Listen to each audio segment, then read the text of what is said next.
اللہ تعالیٰ کی رحمت تو بہانہ ڈھونڈتی، کبھی کبھار بندے کی چھوٹی سی چھوٹی نیکی پر بھی اللہ تعالیٰ کی رحمت جوش میں آ جاتی، دل سے احساس ندامت، آنکھوں سے نکلے آنسوں کے چند قطرے اور معافی کے چند بول اللہ تعالیٰ کی رحمت کو جوش دینے میں کامیاب ہو جاتے ہیں۔ حدیث پاک میں آیا ہے، میرے نبی نے فرمایا کہ ایک گنہگار عورت، بدکار عورت کو صرف پیاسے کتے کو پانی پلانے والے عمل پر اللہ تعالیٰ کی طرف سے مغفرت عطا کر دی گئی۔ اس نے کوئی خاص عمل نہیں کیا تھا، اس عورت نے ساری زندگی گناہوں میں برباد کر دی، ساری زندگی غفلت میں گزار دی۔ پیاسے کتے کو پانی پلانے والے عمل پر اللہ تعالیٰ کی طرف سے مغفرت عطا کر دی گئی اس عورت۔ آج میں آپ لوگوں کو ایسے 3 لوگوں کے بارے میں بتاؤں گا جو ہر وقت، ہر گھڑی، ہر لمحے اللہ تعالیٰ کی رحمت کی آغوش میں رہتے ہیں۔ آخر وہ 3 لوگ ہیں کون کون سے؟ پہلا وہ شخص جو خدا کو راضی کرنے کے لیے اس کی مخلوق کو راضی کرتا ہے، اس سوچ کی بنیاد پر وہ اللہ کی مخلوق پر خوشیاں قربان کرتا ہے کہ اگر مخلوق خوش ہو گئی تو بس مخلوق کا خدا بھی خوش ہو گیا، اللہ بھی خوش ہو گیا۔ یہ شخص خدا کو راضی کرنے کے لیے ایسے راستے تلاش کرتا ہے، ایسے راستوں کا مسافر بنتا ہے جن راستوں پر اللہ تعالیٰ کی رحمت بندے کی منتظر رہتی ہے۔ ایک بزرگ تھے جنہوں نے ساری عمر دین کی خدمت، درس و تدریس پڑھایا، قرآن و حدیث پڑھایا، ساری عمر دین کی خدمت میں لگے رہے، ساری زندگی قرآن و حدیث پڑھاتے پڑھاتے گزار دی۔ وقت آخر آ گیا، بابا جی فوت ہو گئے۔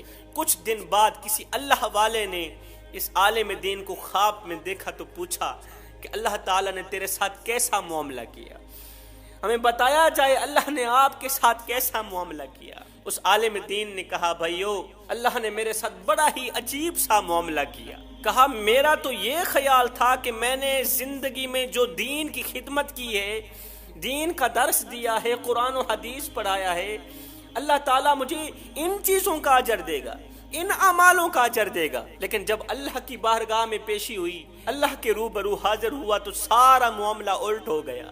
اللہ نے عجیب ہی معاملہ فرمایا۔ اللہ نے فرمایا، او میرے بندے، تیرا ایک ہی عمل ہمیں بہت زیادہ پسند آیا ہے، بس اس ایک عمل کے صدقے ہم تیری مغفرت کرتے ہیں۔ یا باری تعالیٰ وہ کون سا ایسا عمل تھا؟ اللہ نے فرمایا وہ عمل یہ ہے کہ ایک دن تم حدیث شریف لکھ رہے تھے، تم نے اپنا قلم دوات میں ڈبو کر نکالا، عین اسی وقت ایک پیاسی مکھی آ کر تیری قلم کی نوک پر بیٹھ گئی، تیری قلم کی نوک پر بیٹھ کے سیاہی پینے لگی۔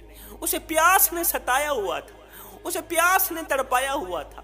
تیری قلم کی نوک پر وہ پیاسی مکھی بیٹھ کر سیاہی پینے لگی۔ تجھے اس پیاسی مکھی پر ترس آیا، تو نے سوچا یہ مکھی بھی تو اللہ تعالیٰ کی مخلوق ہے نا، پہلے یہ پانی پی لے، پہلے یہ پیاس بجھا لے، پھر میں اپنا کام لکھنا شروع کروں گا۔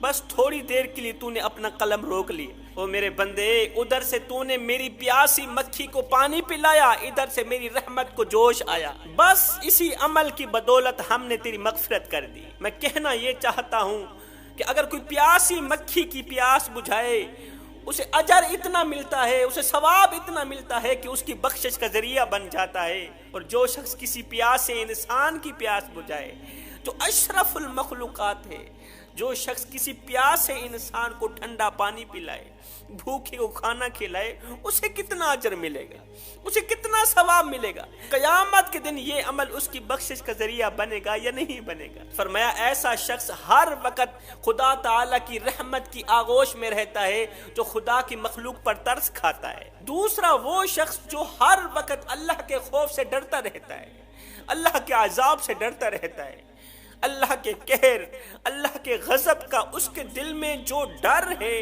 بس یہی ڈر اسے کسی بھی گناہ کے قریب نہیں جانے دیتا، اسے کسی بھی خطا کے قریب نہیں جانے دیتا۔ اللہ کے قہر سے ڈرنے والے شخص کا میرے نبی نے ایک واقعہ بیان فرمایا۔ ایک شخص نے پوری زندگی غفلت میں گزار دی، پوری زندگی گناہوں پر گناہ کرتے ہوئے گزار دی۔ وہ جو بھی کام کرتا اللہ کا ناپسندیدہ کام کرتا،